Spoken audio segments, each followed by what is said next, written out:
All right, as required under the Planning Act, a public meeting is being held prior to the committee making a decision on these applications.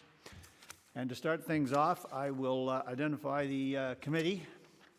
My name is Mr. Robertson, and we've got Councillor Yeo, Mrs. Archer, Mr. Obam-Sawin, and Mr. Strangway. I think that's all we've got committee-wise today. And staff remotely, we've got Mr. Hawley, the Manager of Planning, David Harding, the Planner 2, and Kent Staton, Planner 2. Our Acting Secretary Treasurer on scene here is Mr. Leahy, and our Recording Secretary is Ms. Crockford-Toomey. Very good. All right. I need a motion to approve the agenda as printed.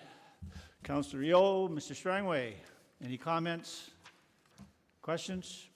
All those in favor? And that's carried. And before I get a motion on the minutes, I draw your attention to, I believe it's page 13, at the top under specifically, that the application does not meet the intent and purpose of the zoning bylaw as the property is, and we've added not large enough to accommodate the development proposal. So I will need a motion to adopt the minutes as amended. Mrs. Archer, Councillor Yeo, further comments or questions? All those in favor? And that carries. All right. I should have asked as well, are there any declarations of pecuniary interest? All right, being none. All right, the committee will hear comments, gather information, and may ask questions to clarify statements made. The committee may ask and answer questions or redirect questions to the appropriate person. Please note that any information or comments given to the committee during this meeting are considered evidence. We will first hear from staff, then the applicant or his or her agent. We will then hear from any person in support of or from those who have questions, concerns, or are opposed to the application. Finally, the applicant or his or her agent will have an opportunity to respond to any of the statements made to the committee. I would advise that when you do speak, please give us your name, and then we will afford you 10 minutes to make your presentation. I don't think we've ever had anyone go that far, but certainly we will afford you that time if you think you really need it. And having said all of that, we will move to the agenda. And we're dealing with file number D20-2020-019, and this is 101 Juniper Street, former village of Fenelon Falls. Mr. Harding, go ahead, sir.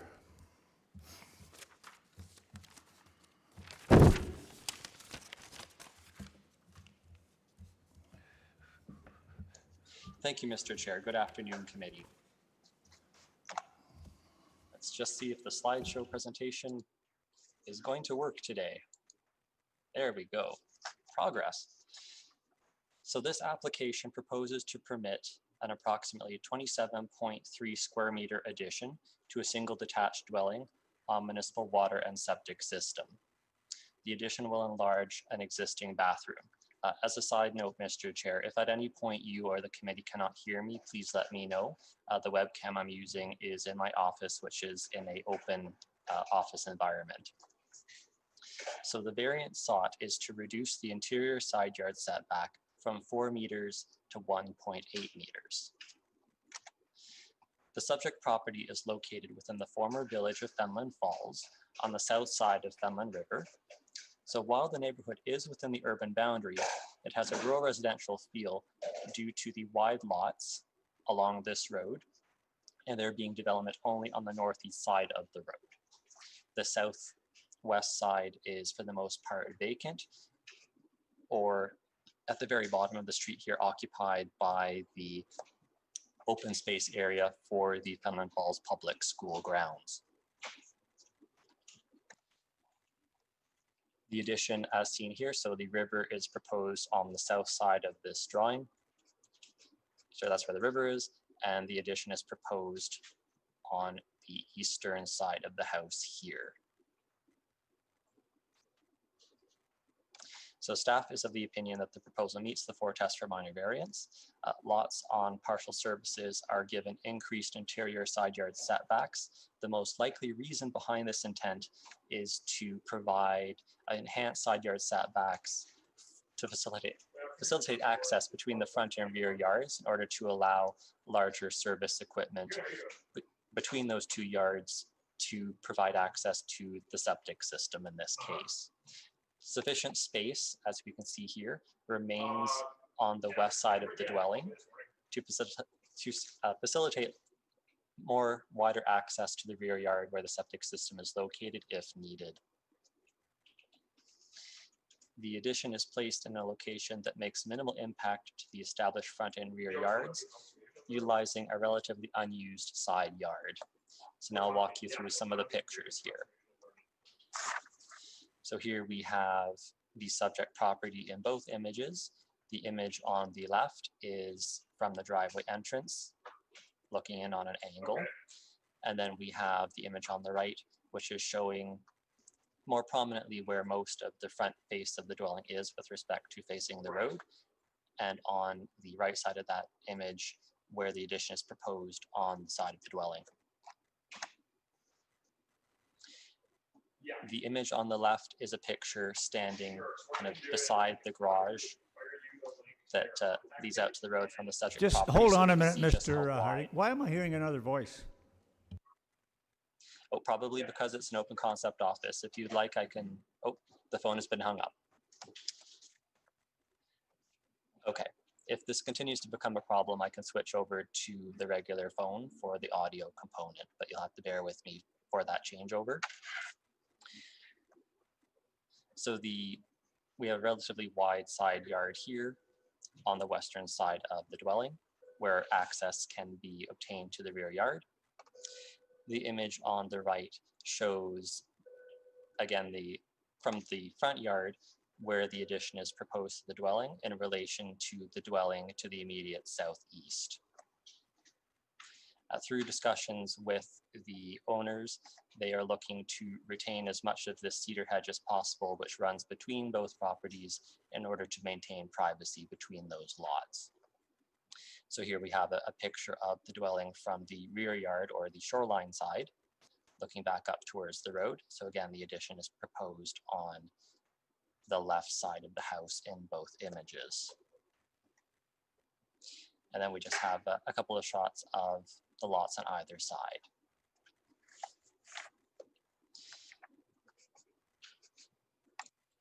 So with that in mind, staff does respectfully recommend that the application be granted, subject to the conditions identified in the report. Thank you, Mr. Chair. And thank you, sir. Are there any questions of the planner? Mrs. Archer, go ahead. Through you, please, to Mr. Harding. Is there any concern, because we're asking the setback go from 4 meters to 1.8, but the KRCA says 4 meters to 2.01 meters. Is there any problem with that? That is a good catch. No, there wouldn't be any change in that because the proximity to the feature is not changing. So I don't believe that that typographical error would impact their statement at all. Anything further from committee members? All right. Is the applicant online? Does the applicant wish to speak to the application?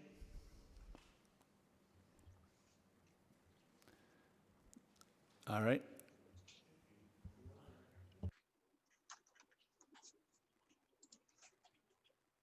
Yes, sir. Your name? Hello? Can't hear you. Hello there, can you hear me now? Yes. Give us your name first, if you would. Richard Chartier. All right. And go ahead, sir. I really don't wish to speak in terms of anything other than to thank you for your time, Mr. Chair, and David Harding as well for your time and effort going into this. So that's really all I have to say. and I hope everything's granted and we move forward. Well, thank you. We appreciate your comments, sir. Are there any questions of the applicant by the committee? All right, thank you for that, sir. You're very welcome. Thank you. Oh, okay, and now I'll ask if there's anyone online that wishes to speak in support of the application, Anyone wishing to speak in opposition to the application? Opposition to the application? All right, it would appear there's none, so committee, what would you like? Mrs. Archer? Do I have a seconder? Mr. Strangway? All right. Any further comments or questions? All those in favor? And that carries. Thank you. All right, moving right along.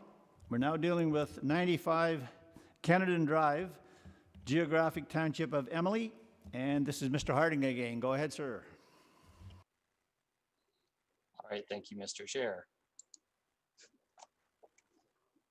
So the application proposes to permit an approximately 36.7 square meter addition to an existing dwelling and permit a shed within the front yard. So we can see the addition proposed on the sketch here, which is consisting of a screen porch in the shoreline side and a proper addition, 4-season addition to the house on the roadside, and the recognition of the existing shed here, kind of to the southeast of the house. So the addition, all right, that's all been identified there. So the property is within a shoreline residential neighborhood on the east side of where Pigeon River enters into Pigeon Lake. So I'll take committee through some site photographs now. So first we have the elevations of the proposed addition being shown on all sides of the house. So the pictures that you see here, committee, are of, there we go. The pictures that you see here, committee, are of the front yard. So the picture on the left is taken basically from the lot line looking back into the lot. So we can see this is an extremely deep lot with the house situated very far back near the shoreline there. And then I've taken another shot on the right, which shows the house in a little bit more detail. And the shed can just be seen to the left of the house on that right photograph.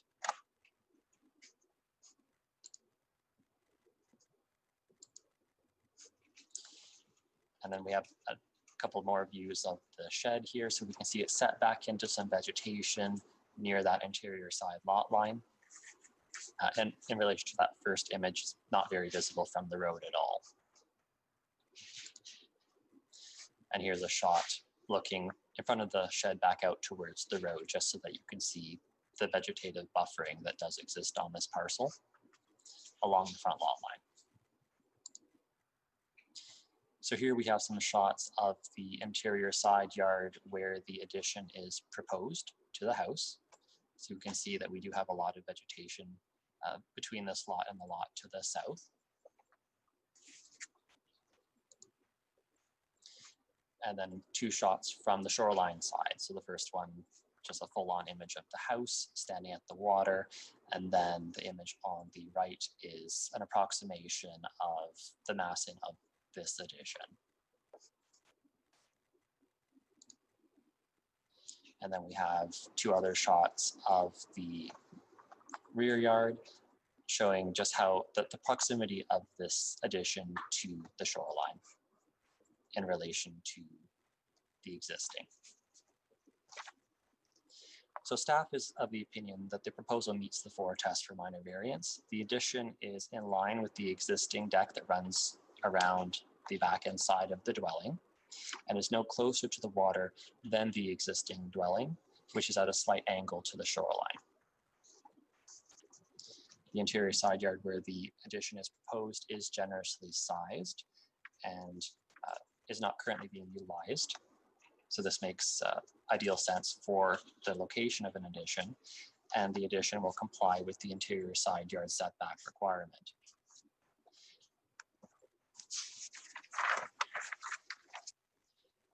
Since the writing of the report, comments have been received from the Development Engineering Division, and they have no objection to the proposal. And also, I didn't pass this along to committee previously or note it in the report, but actually with the submission of the application were attached 2 letters of support. One from Sandra Twistleton of 93 Kennedy Drive, which is the abutting neighbor just beyond these trees we see in the photograph that's being presented to you now, and the other from Wayne Gardner and Karen Elaine of 97 Kennedy Drive. So staff respectfully recommends that the application be granted subject to the conditions identified in the report. Thank you, Mr. Chair. And thank you. Are there any questions of the planner? Mr. Strangway. Thank you, Mr. Chairman. Just one quick question. What's the size of the shed?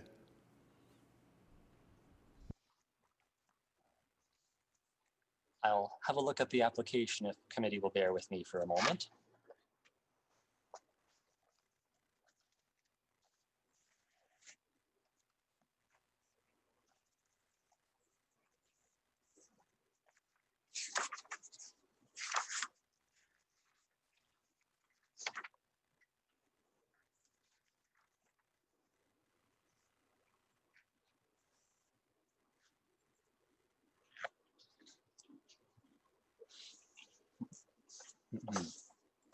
So committee, this is probably a typographical error, but it's saying that the ground floor area of the shed is 30.5 square meters. This probably means to be square feet, but if the applicant is online, they can verify that. But I believe that would be more accurate based on my site assessment.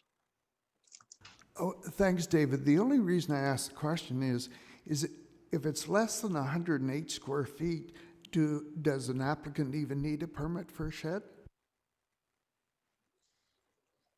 Through the chair. So yes, what you've identified is a building permit requirement, but that does not supersede zoning. So all structures and buildings are required to comply with the zoning bylaw regardless of size.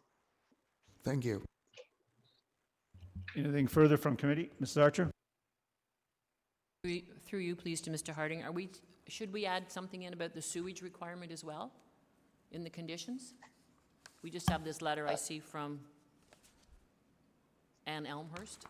Yes, I believe that there was a very recent addition or addendum to that letter provided about 45 minutes later. I don't know if that addendum made it into your packages, but since then Ann did clarify that she had spoken with the applicant and was satisfied that what they were proposing was not going to increase sewage system capacity or require sewage system capacity, because what they were doing is reallocating existing uses within the dwelling. There wasn't any new fixtures being added. Thank you. I'm still old school. I put the newest one at the end. Oh. Anything further from committee? All right. Is the applicant online? Does the applicant wish to speak to the application? Hi, yes, Holly Richards Conley here. I am the agent for Miss Selke. So- I have nothing additional to add. I think David's probably correct. The 30.5 square meters that was indicated in the application is probably 30.5 square feet. I'm just looking at the site plan that was done by the designer, and it's likely a tempo. It is just a really small plastic shed, so I doubt that it's 30.5 square meters. All right. Are there any questions of the applicants? Rep? No questions? All right. Thank you very much for that. And now I'll ask if there's anyone online that wishes to speak in support of this application. In support of the application. Anyone wishing to speak in opposition to the application? Opposition to the application. All right, always wait a bit because I get caught if I don't and somebody will come on the screen. So, all right, committee, where are you? Councillor Yeo? Mr. Obam Solomon, second. Any further comments or questions? All those in favor? And that carries. Thank you. All right, moving right along. We are now dealing with file number D20-2020-023, and this is a vacant lot, Burnt River Road, Geographic Township of Somerville. And again, Mr. Harding, go ahead, sir. Thank you, Mr. Chair. So I will share my screen with you again. And hopefully this goes through. Oh.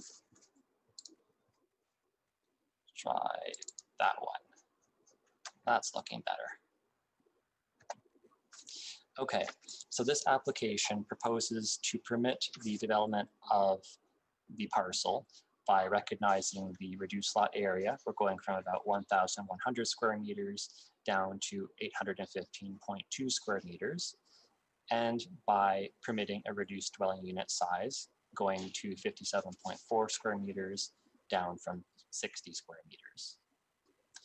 So this property is located within the central area of the hamlet settlement area of Burnt River and is bordered by the Victoria Rail Trail to the north and west, and residential uses to the north and south and a little bit northeast. And then to the immediate east and southeast, we have institutional uses in the form of, I believe, a church and the fire hall and library building. So here we have a proposal, the site plan here, kind of where the dwelling is proposed to be arranged on the parcel. And then I'll go into the photographs. So I believe committee, based on my site visit, they already have a dwelling in mind for this parcel. So they have brought it over to the lot, but it has not been properly sited because there is no foundation work that has been done to support this dwelling, and it's much too close to the road in its current location.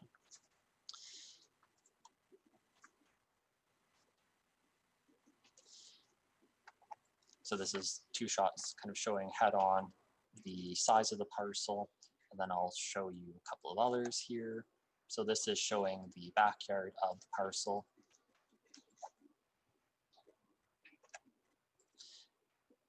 The image on the left, so this treed area here, so this is the rail trail kind of in the middle, and the treed area here is where the subject property is.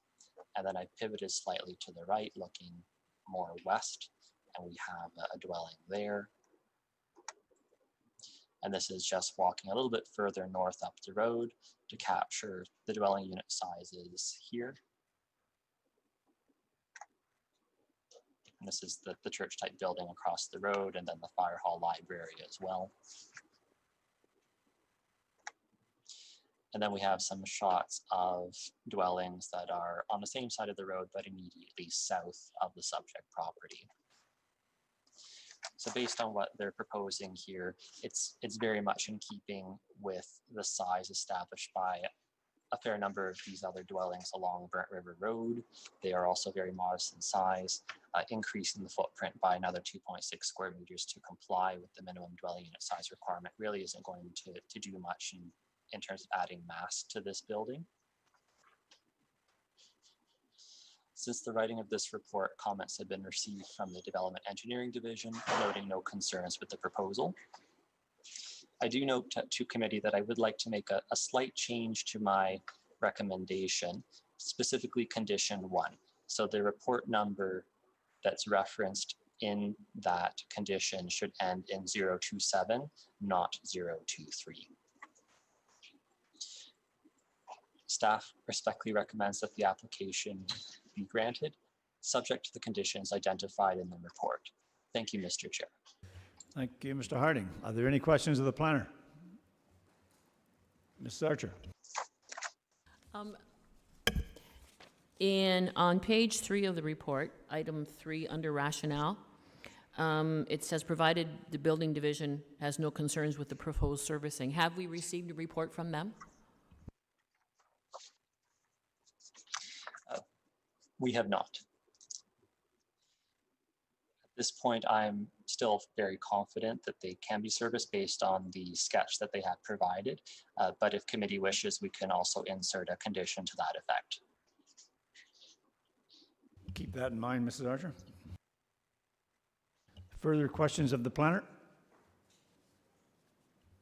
All right, being none. Is the applicant online? Does the applicant wish to speak to the application? Good afternoon, everybody. It's Tom DeBoer with TD Consulting. Hopefully you can hear me. Go ahead, sir. I do have I have one further change with regards to the actual processing of the application, whereby the first page, David had noticed in the conditions number 1 that the file number was improperly noted. I just want to note that the first paragraph starting with that also needs to be updated, David. Mr. Harding?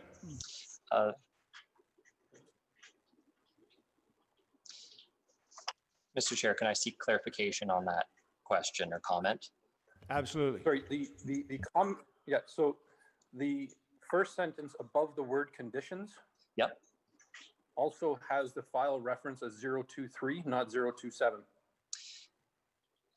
Yes, Mr. Chair, that the phrasing of that is actually correct. The file number is 023, but the committee report number is 0. Thank you for that clarification, David. Other than that, we have no comments unless there's questions or other concerns. We have gone through the length of completing a septic design for this property. Having the property completely sand as the Burnt River area is, the sewage system is actually very small in footprint. Therefore, we have no concerns whether or not this lot can be serviced based on the fact that we've already proven to ourselves that it can be completed. Other than that, if there's any other questions, feel free. All right, and thank you for that, sir. Are there any questions of the applicant? All right. I think we're going to be, oh, he's gone, all right. All right, is there anyone online wishing to speak in support of the application? In support of this application? Anyone wishing to speak in opposition to the application? Opposition to the application? All right, Mrs. Archer, I'm going to go to you for the motion, the amended motion, so go ahead. I'm really not too sure how it should be worded, but I do believe we should reference the septic system, sewage system in there somehow, but I need help with wording it, please. Well, we'll go to Mr. Harding for that. Mr. Harding, would you give us some clarity on what a condition might look like relating to the septic situation? Absolutely, Mr. Chair. So I would recommend phrasing the condition similar to that prior to the issuance of the building permit, the owner shall submit to the Secretary Treasurer written confirmation from the Building Division Part 8 Sewage Systems Branch that a sewage system can be accommodated on the property.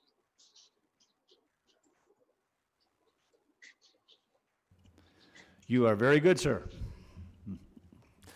All right, Thank you, Ms. Mr. Archer, are you prepared to make that motion then? So there's the two amendments. There's the 027 now, plus the added condition with respect to the septic.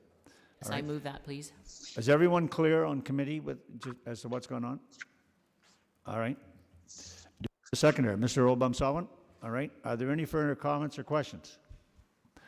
All right. All those in favor then of the amended motion? Oh, that's carried. Thank you.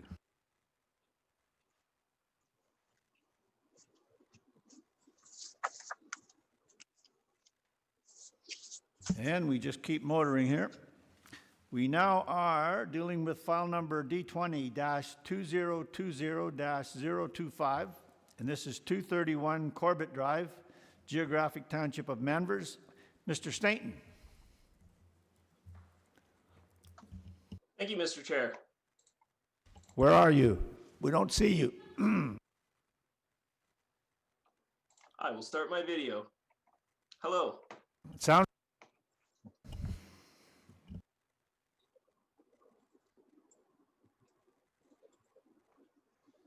I am just putting There, can everyone see the presentation?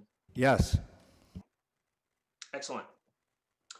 Okay, so this application proposes to construct an 80.74 square meter or 869 square foot detached garage beside the existing single detached dwelling.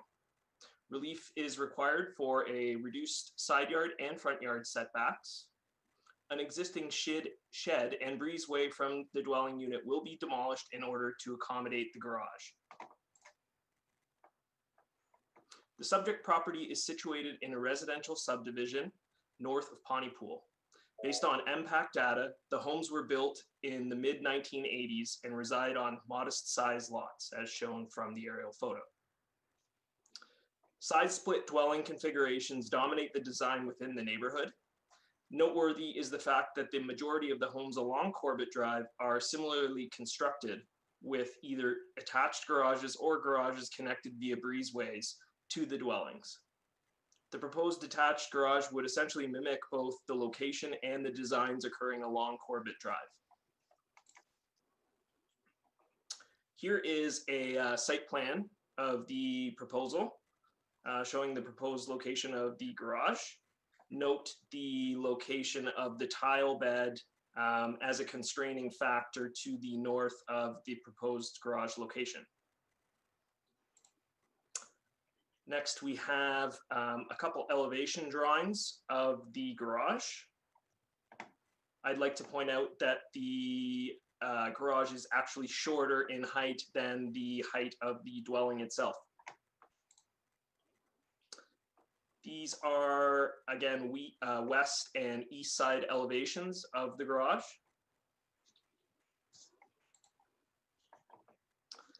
The photo on the left shows the existing detached dwelling, breezeway, and the existing shed.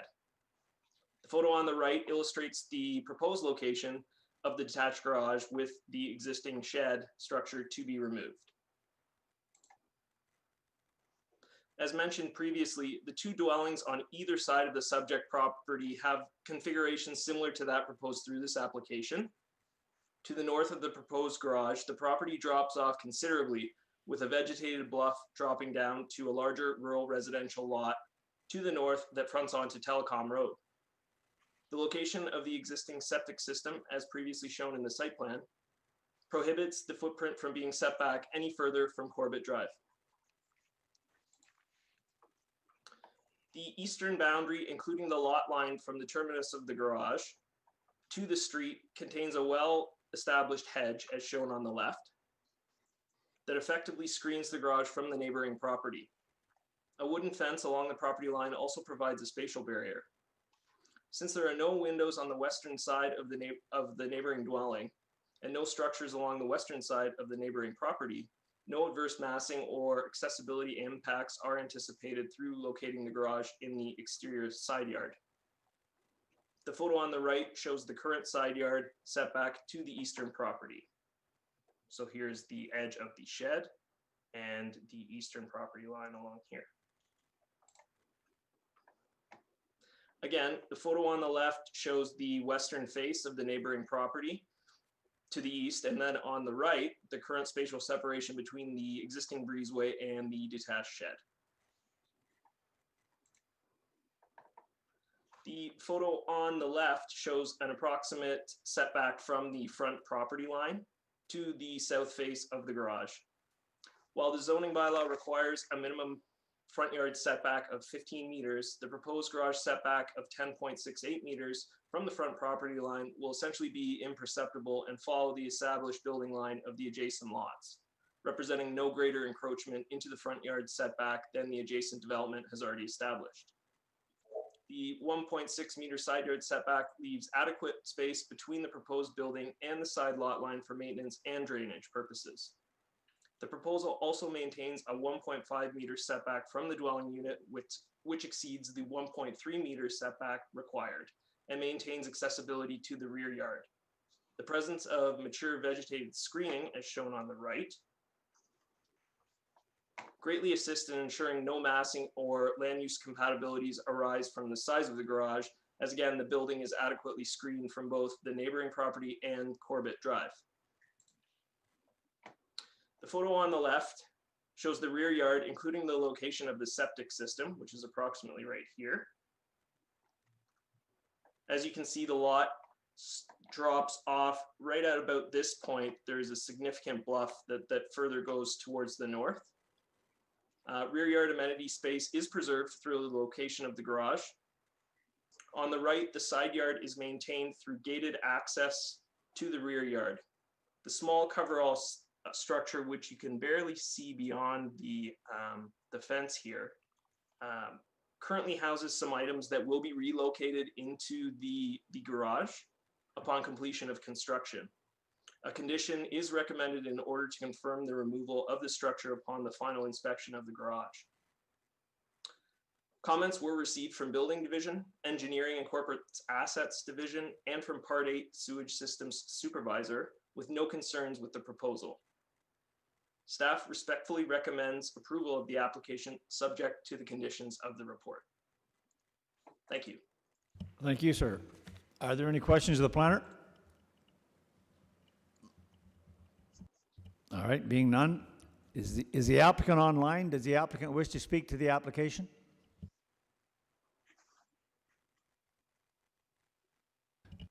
Being none, is there anyone online wishing to speak in support of the application? In support of the application? Anyone online wishing to speak in opposition to the application? Opposition to the application? Committee. Councillor Yeo, as printed. Mr. Strangway, did I see a hand there? All right, second. Comments or questions? All those in favor? And that carries. Thank you. All right.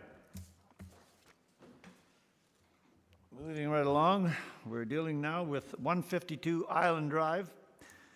And this is the geographic township of Somerville. And we're back to Mr. Harding. Hello, Mr. Harding. Go ahead. Hello, Mr. Chair. So this application seeks water setbacks, both for a proper foundation build addition to the subject dwelling, as well as water setback reliefs for a cantilevered projection, as well as some overhangs attached to the cantilever, and for a existing shed within the front yard that's also within the required front yard setback. So as you can see on this image here, the property is located on the northern end of an island within 4 Mile Lake. This application is actually a resubmission of a lapsed minor variance application that was granted by committee back on March 15th, 2018. So all of the conditions that were approved at that time have been reincorporated into this report, with the exception of the condition for surveyor verification of the shed, as that's no longer required, as a survey was provided with this application that demonstrated the proper location of the shed in accordance with committee's previous decision.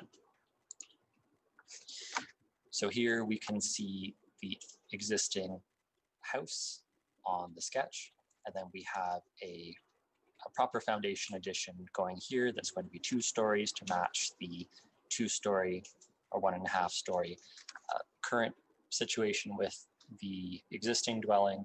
And then we have a 1-story addition, which is going to be cantilevered out towards the south, kind of in line with the eastern wall of the dwelling. So we've got some elevations here showing what that's going to look like in reality.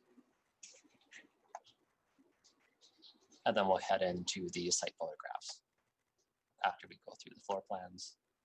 Okay, there we go. So the image on the left is the front lot line. So this is where Island Drive terminates. And it's very hard to see, but the shed in the application is actually here. And then there's a parking pad to the left of that. And then the other image on the right is just me looking back southwards along Island Drive. So here we have some other shots of the shed.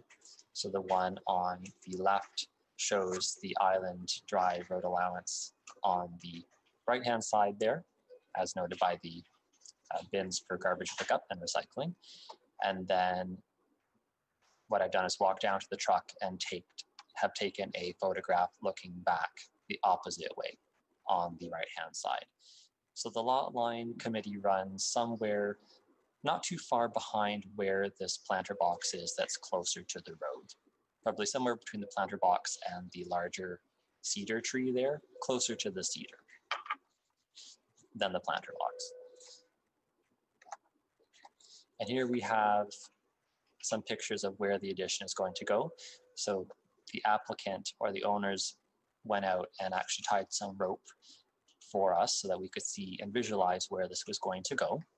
So we can see here that the addition is coming out from this face, which is the eastern face of the existing cottage, and that it's coming kind of down in line with this wall to about this point over here, and then working its way backwards in this direction. And it's going to come really tight to this tree before kind of running again, kind of flush or parallel to the front wall of this house. And then the image on the right is just a proper look at that entryway to the existing dwelling.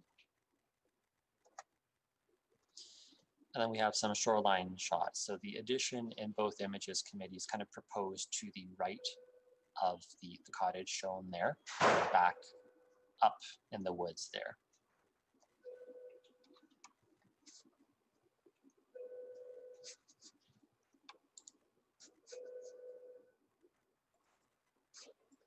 Oh, sorry, I've been given a message. Let me see if I can change share screens here. This might help a bit. There we go. Okay.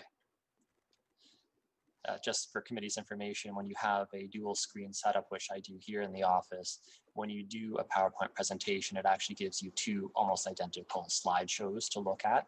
So it's very hard to tell which one's actually being shown to you. Okay, so now I hope that you can see my cursor here. So in this image, the addition is proposed on the right side of the dwelling. And you can see here, committee, that there is a substantial slope going up to the dwelling, which is why the cantilever is proposed.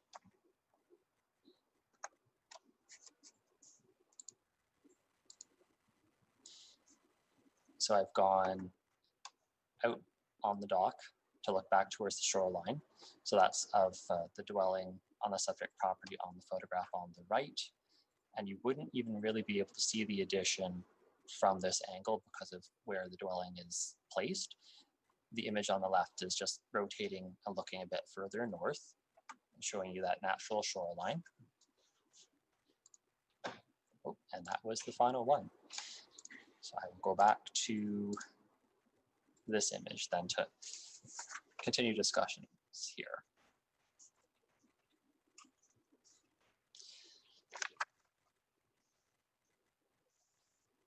So there's not too much else to add. I think based on the previous work that was done for the report back in 2018, they did a very sound job at addressing the environmental concerns. I know the owners and applicant at that time worked very hard with the city and the Conservation Authority on the conditions to approve the design that was finally submitted.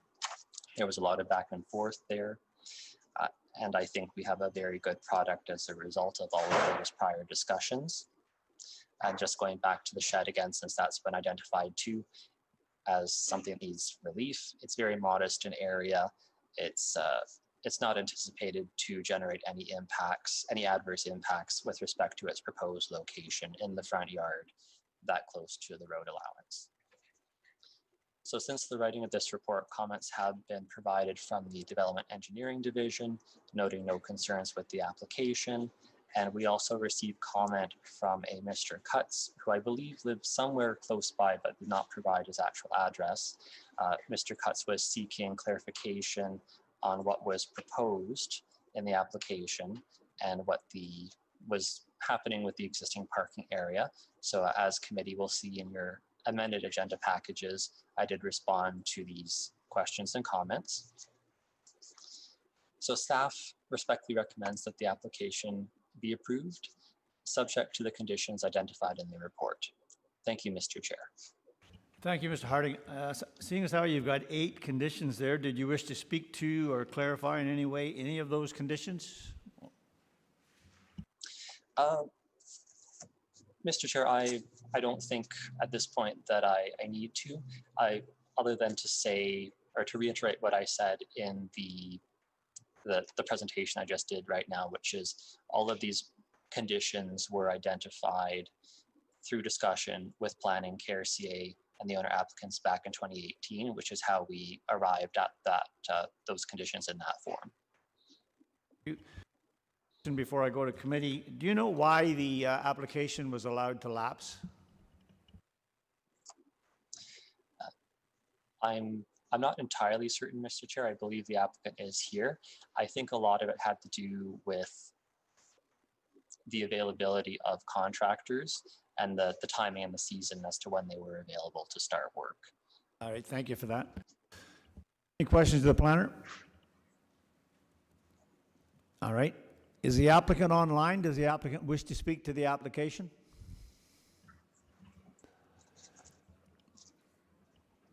Good afternoon, committee. It's Tom DeBoer with TD Consulting again. As David alluded to, this was a previously approved variance with several conditions due to the environmental constraints, of which the owner is more than willing to participate in order to protect the environment that they enjoy. So at this point, we don't have any further concerns or questions, and we're just waiting for the committee's decision.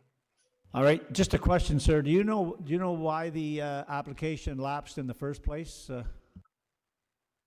It's my understanding both David was partially correct as well. It was financial as well as the whole contractor situation and the availability in order to get it done in that general location. Thank you for that. Any questions of the applicant? Right, being none, is there anyone online wishing to speak in support of this application?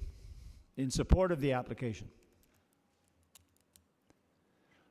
Anyone online wishing to speak in opposition to the application? Opposition to the application? Committee. Mr. Obama-Salmon? All right. Do I have a seconder? Councilor Yo. All right. Any further comments or questions? You got that, Charlotte? All right. Then I will ask if everyone's in favor. Thank you. Carried.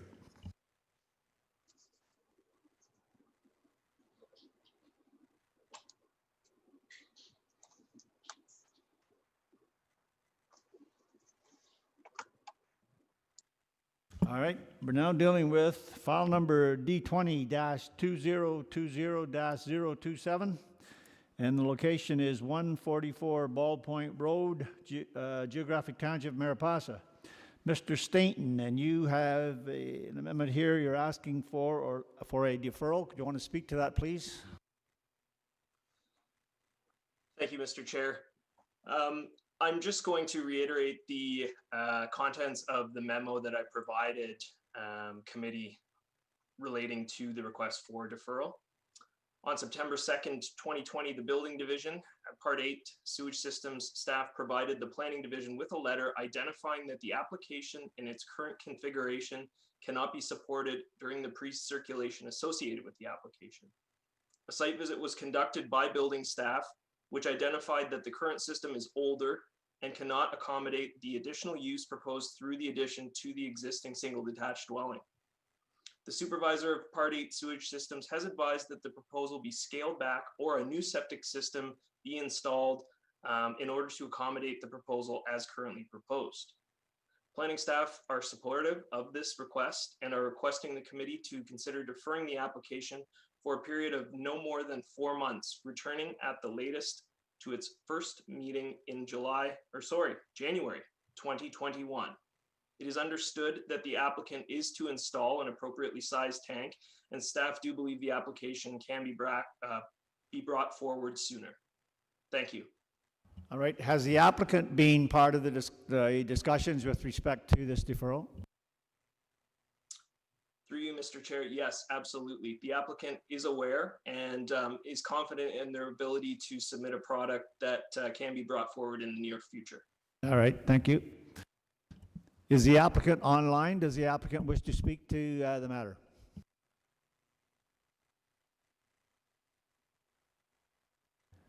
All right. Someone may be here, so we will ask, is there anyone online that wishes to speak in support of this application? In support of the application? Anyone wishing to speak in opposition to the application? Opposition to the application? I ask because there may be folks that have not received the information with respect to the deferral, and if they're here, at least we will provide them the courtesy of speaking. So it would appear there aren't. So I go to committee for a deferral motion, and the only thing to be discussed is the time frame, and I think Mr. Stainton has laid that out pretty well. So do I have a motion? Mr. Obamsawa and Ms. Archer? Any comments on the time frame? All right. All those in favor? And that carries. Thank you. All we're now dealing with file number D20-2020-030, and this is 106 French Settlement Road, Geographic Township of Bexley. And again, Mr. Stainton, go ahead, sir.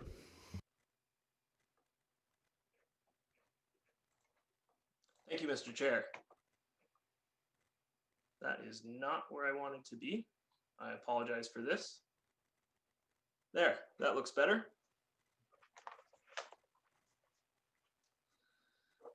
This application is requesting relief from the Township of Bexley zoning bylaw to reduce the minimum front yard setback from 30 meters to 10.63 meters in order to permit the construction of a new single detached dwelling. The proposal involves the construction of a new 289.76 square meter or 3,118 square feet single detached dwelling with a walkout basement, attached two-car garage, carport, a 32.70 square meter or 351 square foot enclosed deck, and an unenclosed porch, which replaces a demolished farmhouse from the 1920s. The subject property is situated in a rural area east of Bexley. A small number of residences are present, with woodlots essentially dominating the landscape. Smaller pasture lands are present in the area, with evidence of historical agricultural use on several of the neighboring lots, including a small horse paddock on the lot to the west, shown here. The open field to the east of the proposed dwelling, which adjoins to the neighboring property to the north, may have been used for horse riding in the past. Again, the vast majority of the near 37-hectare property is comprised of dense deciduous woodlands to the east and south, as seen from the aerial photograph. So here's the footprint essentially within here, and the rest is again comprised of woodlands. There is a single detached dwelling on the lot to the north.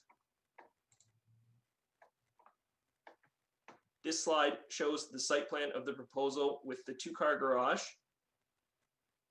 on the south side of the lot and the proposed carport, again, on the south side of the lot, as well as the open air deck and the rear covered porch. Front and rear elevations are shown here, with the walkout basement existing from the sloping topography. Shown here are the side elevations from both the north and south sides of the dwelling.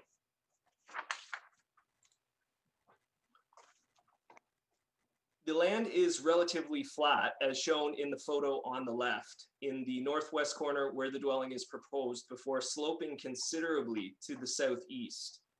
The sloping woodlands, the beginning of which can be seen in the photo on the right, terminate at wetlands identified as provincially significant by the Ontario Ministry of Natural Resources and Forestry, approximately 41 meters from the limit of the proposed development. In an effort to minimize tree removal, as well as the costly placement of fill, the proposed location on the northwest corner of the property is the most logical destination for the dwelling. The photo on the left shows the dwelling on the abutting property to the north and the straight reach of French Settlement Road looking north. French Settlement Road is essentially a local road with limited usage. And the 7.5 meter setback of any of the rural residential zones within the township of Bexley zoning bylaw would suffice in this neighborhood. There are no anticipated impacts to traffic or sightlines as a result of the location of the dwelling. The photo on the right shows the already mentioned horse paddock to the west of the subject lands. Again, with woodlot dominating the subject lands, the lot essentially functions as an oversized rural residential lot. While a 30-meter front yard setback is required within the rural general zone category, the proposed reduction of 19.37 meters is relatively imperceptible given both the previous setback of the old farmhouse, which was actually 7.92 meters, and the dwelling to the north with a similar front yard setback. You can see from the stakes on the photo on the right, the limit of the westernly development, setback from the previous footprint of the dwelling to the north, which you can see kind of through the branch there. Front yard amenity space is maintained with the proposed location of the dwelling. A wraparound porch provides an opportunity to utilize the front yard space as shown on the elevation sketches that were previously shown. The two-car garage and carport provide additional amenity and storage space on the lot without adversely impacting the function of the front yard. Again, due to the extensive woodlands to the south and east of the dwelling, the entire development is not visible from French Settlement Road south of the woodlands. Again, a closer shot of the previous footprint with the new development set back even further from French Settlement Road. So essentially, this is the footprint of the previous development, which will again be set back even further. The presence of aforementioned environmental constraints and associated environmental protection zone again renders the lot essentially an oversized rural residential zone. Kawartha Conservation has attended the site, delineated the limit of the wetlands, and issued a permit for the proposed development, including the associated septic system. The carport feature represents the closest level of encroachment to the limit of the wetland feature, again at around 41 meters. The photo on the left captures some of the front yard facing south towards the screening, with the picture on the right shown before, but showing the building line in relation to the neighboring development to the north, as I've shown you before. The 10.63 meter setback sought is greater than the 7.92 meter front yard setback previously imposed by the previous existing dwelling and is located further from the front lot line than the adjacent single detached dwelling on the abutting parcel to the north. Building division, engineering, and the supervisor of Part 8 sewage systems have no concerns with the proposed development, with Part 8 approvals included as part of the building permit process. Staff respectfully recommends approval of the subject application subject to the conditions of the report. Thank you. Thank you. Are there any questions of the planner? All right, being none. Is the applicant online? Does the applicant wish to speak to the application?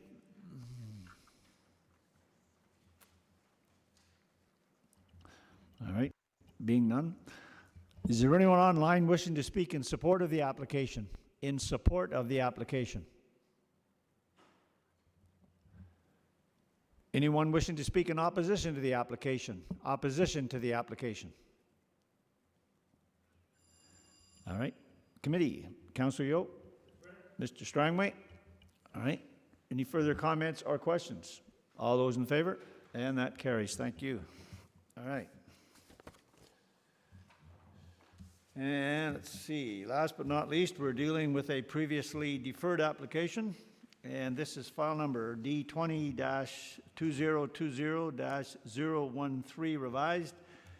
And it is the vacant lot, Church Street, part of Lot 7, Farmer Village of Omimi. Mr. Stainton, go ahead, sir. Thank you, Mr. Chair. This application proposes seeking 5 reliefs related to the reduced minimum lot area, reduced minimum lot frontage, reduced front yard setback, and interior side yard setback, and an increase in the maximum lot coverage in order to construct a new 107.6 square meter or 1,158.2 square feet single detached dwelling and attached garage with an 11.89 square meter or 128 square foot deck on a vacant lot of record. The application was originally scheduled for the July 2020 committee meeting. Staff became aware of a survey of the neighboring lot at 19 Church Street, which is this parcel right here, which presented information contradictory to the survey provided in support of the application. Since the discrepancies directly influenced all relief sought through the application, staff recommended a deferral of no greater than 3 months until such time as the survey issues could be resolved and any necessary revisions to the proposal be made. Committee granted the deferral as requested at the July meeting. The applicant subsequently modified the proposal and has resubmitted based on newly surveyed boundaries. As a result, an additional relief from the interior side yard is now being proposed. No changes to the size or configuration of the dwelling unit, garage, or deck were proposed when modifying the application. The subject property is an infill lot that is part of a registered plan of subdivision located within the village of Omemee in an established residential neighborhood that contains a mix of historic and modern residential buildings. The property is north of a block of general commercial zone properties, including the Omemee Foodland to the southeast, which is just down here.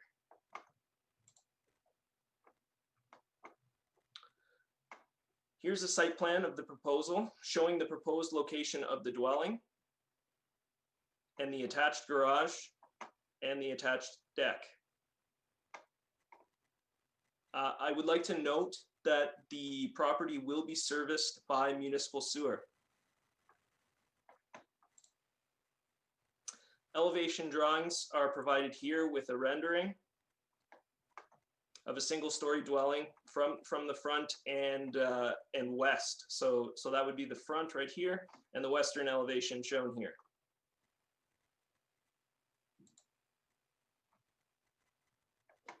East and rear elevations with the deck are shown here.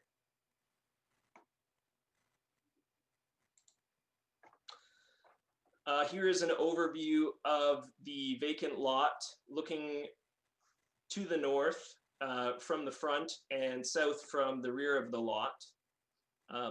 I wanted to note that the intent of the minimum lot area and frontage standards in the bylaw is to ensure carrying capacity and adequate spatial separation between a dwelling, well, and septic system.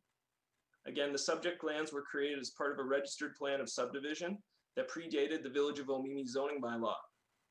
The zoning bylaw also provides a specific lot area and frontage less than required provision, which identifies a minimum lot frontage of 12 meters and a minimum lot area of 370 square meters if serviced by municipal sanitary sewers. Given consideration to this section, the existing 11.15 meter frontage and 325.49 square meter lot area for the lot of record results in more reasonable requests for relief as part of the proposal. The photo on the left is facing south towards the commercial development, while the photo on the right shows a spacious backyard at 12 George Street North. No anticipated massing or privacy impacts to this lot will result on the lot to the north. Given the variety of age of residences as well as the built form in the neighborhood, the new raised bungalow is not anticipated to detract away from the general neighborhood character. The abutting lot to the east contains a 2-story detached dwelling constructed in the 1920s with a 2-story single detached dwelling shown on the left. There is an established wooden fence along the eastern property line, which will be shown later in the presentation. The photo on the right illustrates the lot to the east of 19 Church Street, which is also a vacant lot of record. I wanted to take this time to acknowledge the requested 0.1 meter relief from the minimum front yard setback, which is required to enable the construction of a 1-vehicle garage. Considering the location of the proposed driveway and well, the attached garage is situated in the most appropriate area of the lot and is set back actually further than the dwelling shown on the left. The lot to the west contains a two-story detached dwelling constructed in the 1880s with a detached metal-clad garage constructed in 1970 approximately, immediately adjacent to the western property line of the subject property, as well as two other detached accessory structures, which are further north of the blue building on the right. The detached structures, as well as an established vegetation that is along the western property line, provide a veritable privacy buffer between the proposed dwelling and the existing dwelling. The photo on the right and left show, again, the variety of built form within the neighborhood, with the two dwellings just north of the intersection of George Street North and Church Street. I would characterize the neighborhood as a hodgepodge of age and built form, with the proposed single-story dwelling simply blending in and contributing to the variety of character and overall neighborhood. The proposed 33% lot coverage exceeds the minimum allowable coverage by only 3%. The utility of the attached garage for property storage and the practicality of the walkout deck as an extension of the main floor space to the rear of the dwelling are acknowledged as contributing to the overall 3% increase in lot coverage. Again, shown are photos capturing views to the east and to the west of the proposed dwelling. Any potential lot drainage issues resulting from the 0.31 meter reduction of the interior side yard setback on the west side of the lot will be addressed through a lot drainage and grading plan reviewed by the Engineering and Corporate Assets Division to ensure drainage itself is contained on the lot and does not negatively impact drainage routes to adjacent lots. Engineering is agreeable with the recommended condition that the lot drainage and grading plan be reviewed to their satisfaction. Shown in the photos on the left and right are the respective side yards of the property. As part of the building permit process, the proposal will require an entrance permit and connection to municipal sanitary sewer. Building Division has provided comments outlining that spatial separation requirements for residential development regarding fire resistance and cladding will apply and will be addressed through the building permit process. I do want to point out that public comments in opposition of the application were received from the following individuals: Kate Russo and Ryan Stevenson of 19 Church Street, John Trenham and Jane Byers of 56 Mary Street East, and Shelley Ferguson of No Fixed Address in Omimi. A petition was also provided through Ms. Ferguson with 29 signatures. Again, no addresses were provided in opposition of the application, although no specific concerns were identified through the petition. While the survey issues have apparently been resolved, the major themes of the concerns pertain to the following. 1, infilling on undersized lots within the village of Omimi. 2, lot creation within the village of Omimi. And 3, drainage concerns and stormwater conveyance to the adjacent properties. I was informed yesterday that Shelley Ferguson would be the contact individual for the petitioners, and I had an extensive talk with her regarding the issues. In relation to the infilling of undersized lots within the village of Omimi, I mentioned the provisions relating to lots that are on municipal sanitary systems are in fact reduced in comparison to those requiring private sanitary systems. The relief sought is not as drastic considering the lot area and frontage less than required provision. The lot in question has existed for over 100 years through a plan of subdivision, and no new lots would be created through this application. In regard to the lot drainage and stormwater conveyance issues, these photos were taken on 19 Church Street, the adjacent property looking north. The photographs seen here were taken in late winter, early spring months, and it is noted that the ground is still frozen at that time. Aside from the northeast corner, shown here, of the subject property, the majority of the water is ponding on the neighboring lots. The subject property is not within lands regulated by the Conservation Authority, nor identified within the floodplain provision overlay of the Village of Omimi zoning bylaw. As previously mentioned, any potential impacts to the subject lands and the adjacent properties would be addressed through the recommended condition that a lot drainage and grading plan is submitted to the satisfaction of the Engineering and Corporate Assets Department. The owner shall provide to the Secretary Treasurer written confirmation from the Engineering and Corporate Assets Department that the lot and grading and drainage plan has been completed satisfactory. I wanted to inform the committee that the conversation yesterday with Ms. Ferguson was cordial and that she is satisfied with the recommendation that the lot drainage and grading plan condition be imposed. Based on the contents of the report, staff respectfully recommends approval of the application subject to the conditions recommended. Thank you. And thank you, sir. Are there any questions of the planner? Mrs. Archer. Through you, please, to the planner. Can you tell me, please, where the well will be on this property, or have they drilled it yet? The well will actually be situated in front of the dwelling. I will go back to the,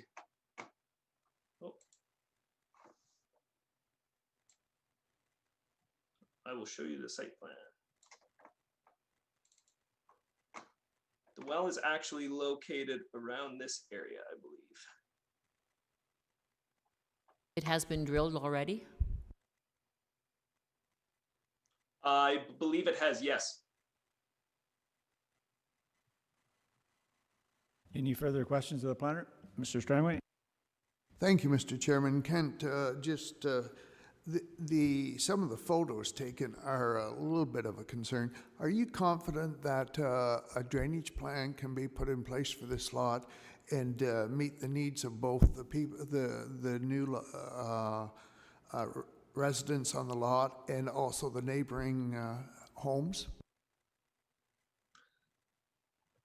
Through you, Mr. Chair, I think that's a very valid question and was perhaps the most important aspect in my report in terms of making the recommendation. I do believe having the expertise of the engineering department review and make that determination is satisfactory in my opinion. They have the expertise and the know-how to review and even recommend additional measures in order to ensure that there are no negative impacts to the adjacent property as a result of the development that occurs on the land. Thanks, Ken. At what point is the drainage plan developed? Is that developed and approved before any of the building takes place?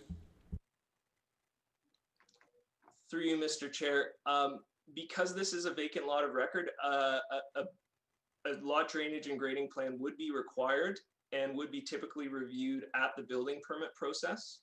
The recommendation for the condition is to essentially have a second set of eyes, so to speak, by having engineering review that to their satisfaction. Again, typically anything with a reduced setback of 1.2 meters, the engineering department likes to see something as the concerns regarding lot drainage and access around the property are what the primary concerns are.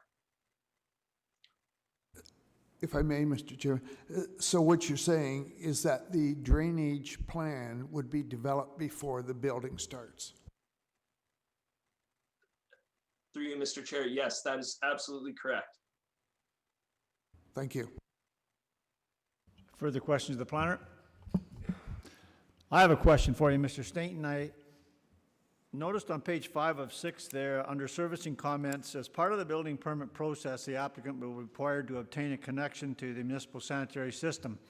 We've had the chief building official on a number of occasions here indicate that she appreciates some red flagging for her and them when the building permit process is ongoing. So I'm just wondering, I'm thinking maybe that we should add a condition that just so it acknowledges, and it's right there, that the applicant will be required to connect to the municipal sanitary system. Do you have any objections to that? Through you, Mr. Chair, I see no harm in doing that. They will also need to obtain an entrance permit as well as part of the building permit process. Yeah, I'm not as concerned about the entrance permit as I would be about hooking up to the municipal water. So, all right, thank you for that. All right, is the applicant, Is the applicant online? Does the applicant wish to speak?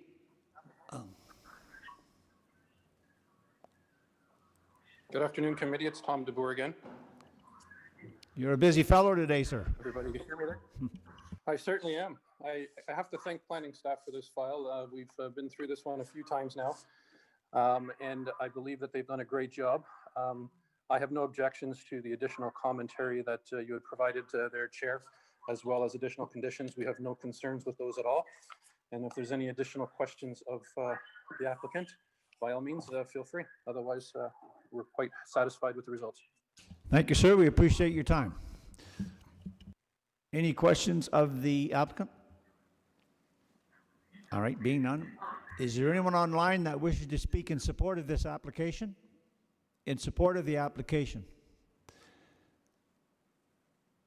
Anyone wishing to speak in opposition to the application? Opposition to the application? All right, committee, and I would suggest maybe that we could add that as a condition, and then it's red flagged for the building division. So, Mr. Strangway?